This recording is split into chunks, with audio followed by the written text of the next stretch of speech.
A Trustmark line. It's Director, Mississippi Justice Institute, Aaron Rice. Good morning, Aaron. How are you, sir? Yeah, good morning, Paul. I'm here. Thanks for having me. Good to have you, and also good to have Representative Dana Criswell. Good morning, sir. How are you? Good morning. How are you? Doing very well. I'm doing good. And the story out there, Republican state lawmaker files a lawsuit yesterday challenging Democratic mayor's temporary ban on open carry of guns in Mississippi's capital city during part of the corona pandemic. This has made national news. And I want to get, first of all, to Aaron. Aaron, just looking at this, number one, what's the validity, legally speaking, of a lawsuit going through? Well, the lawsuit is certainly valid. The executive order itself is not valid. So the open carry of firearms in public for self-defense is protected by the Mississippi Constitution. It's also protected by the Second Amendment to the United States Constitution. We've also got statutory law in Mississippi that has clarified that this is a constitutional right in Mississippi and that it's not illegal under the Mississippi Code. And so, Mayor Lumumba just simply does not have the authority to come in and override Mississippi statutory law and constitutional rights, especially in this setting. The problem here is that the mayor is doing something that's totally unrelated to the pandemic. This isn't going to do anything to decrease the health risks of the pandemic, and so he just simply does not have the power to do that. Well, it does show some laxity in leadership, to be honest with you, or even a thought process. And I don't think it has anything to do with COVID or myself, but I'm not too much upset about the COVID part of it, is that we have a leader in charge of our capital city that makes this connection, and that thought process ought to worry a lot of different people. If that same type of thought process is brought into the financial part of it, of who he hires to run major departments within the capital city, all of these different things. So to Dana Criswell, why you and why now? Why were you the one? Because if you start looking at some of these stories out there, and they have to make sure they say that you are white and you are a Republican, and the mayor is black and he's a Democrat. I wouldn't think race has anything to do with this. Well, certainly race has nothing to do with this. It doesn't matter what color you are, what race you are. Your constitutional rights and freedoms are yours.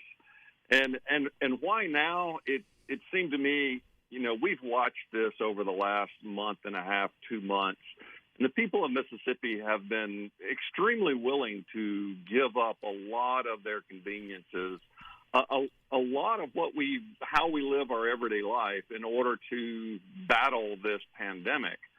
But when it comes to giving up our constitutional rights, when it comes to actually putting us, our families and ourselves in danger by disarming us, for me, it was just the final straw, and enough was enough. Aaron, how does the Attorney General, not only in the state from Ms. Finch, but how does the William Barr announcement or proclamation or whatever it was, a statement, let's say, the other day about even governors are putting themselves legally at risk if they overreach here during the pandemic? How does that play into this?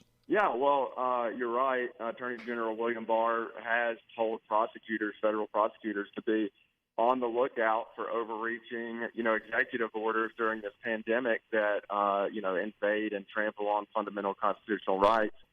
I can just tell you that in this case, I am somewhat expecting to see some involvement by the Department of Justice potentially, and potentially by the Missouri Attorney General's office. That would not surprise me. We've clearly seen interest from Attorney General Lynn Fitch, in her letter to Mayor Lumumba. We've also seen interest in this issue from the Department of Justice.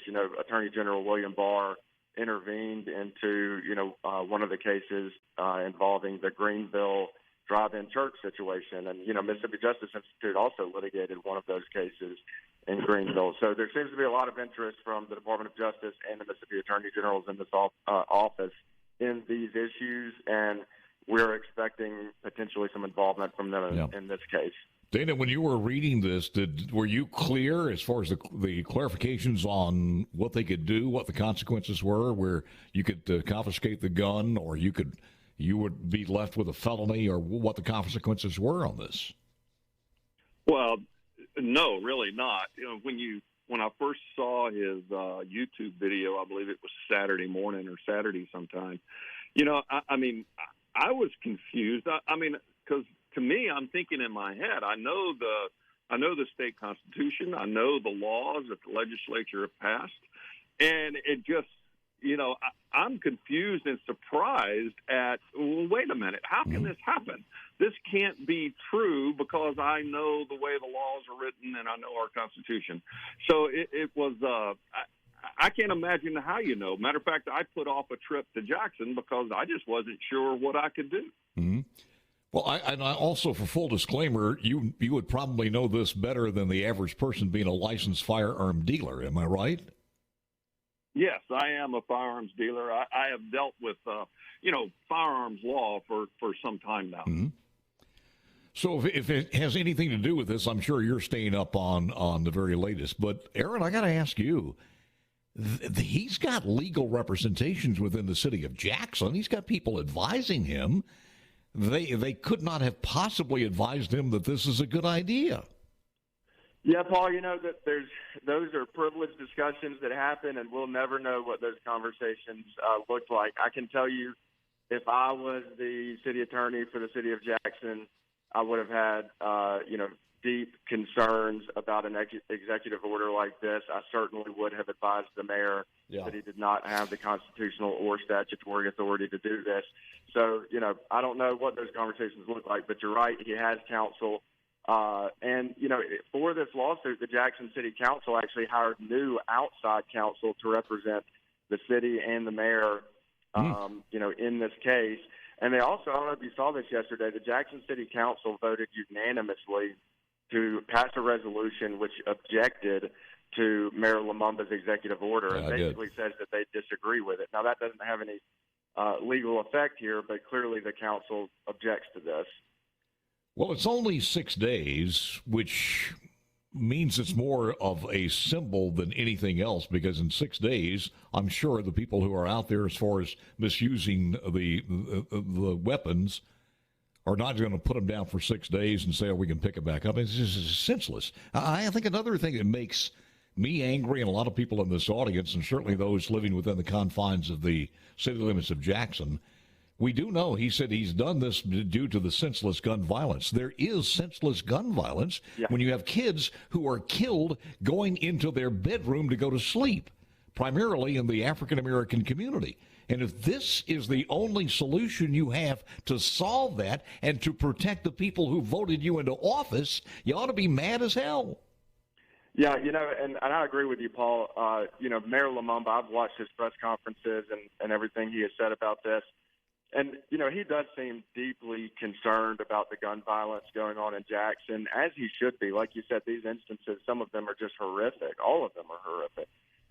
But you have to take into account here that he's been a long-standing opponent of open carry, even though open carry has nothing to do with the gun crimes that are happening in Jackson. And so, you put that together and you can see that, especially given the fact that the executive order and the public statements by the mayor don't even attempt to really draw any direct relationship between the executive order and the pandemic. Yeah. And it becomes clear that this isn't about the pandemic. This is about a long-standing policy view of the mayor's, and he simply doesn't have emergency power to ram in a long-standing policy. Aaron Rice is Mississippi Justice Institute and Representative Dana Criswell of District 6 in DeSoto County. Hold on, guys. We'll come back in a couple more questions.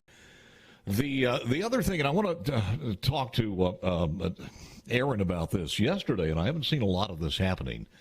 Yesterday we heard word that a barbershop, and I think it was in Madison, Mississippi, was cited because they were abridging the shelter-in-place laws or the new protocol. So they shouldn't have been open as a barber. Aaron, what's your thought on that? Yeah, it's interesting.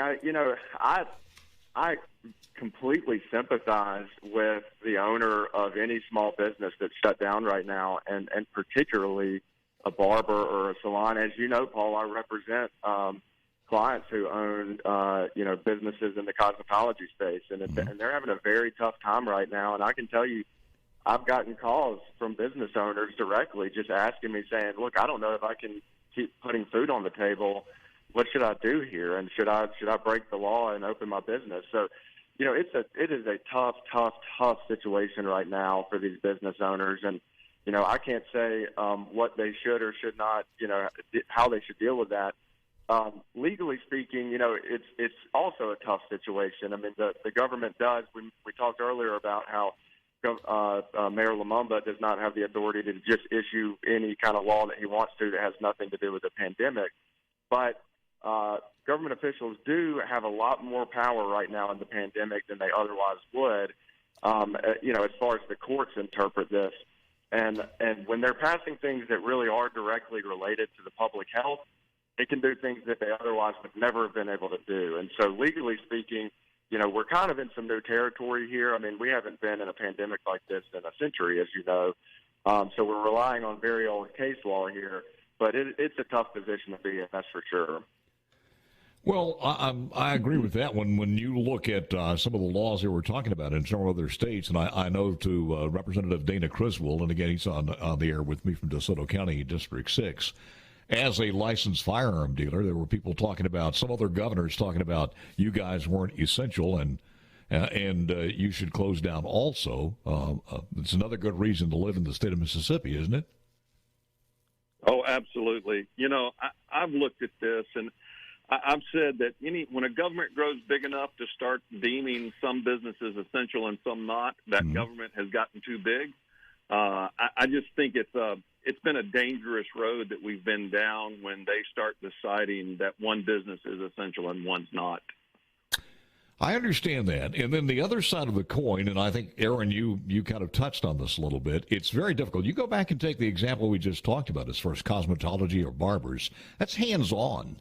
You have someone who comes in and he or she wants a haircut and they're 85 years old, or some woman wants her hair done permanent and she's 85, 89 years old, whatever it happens to be.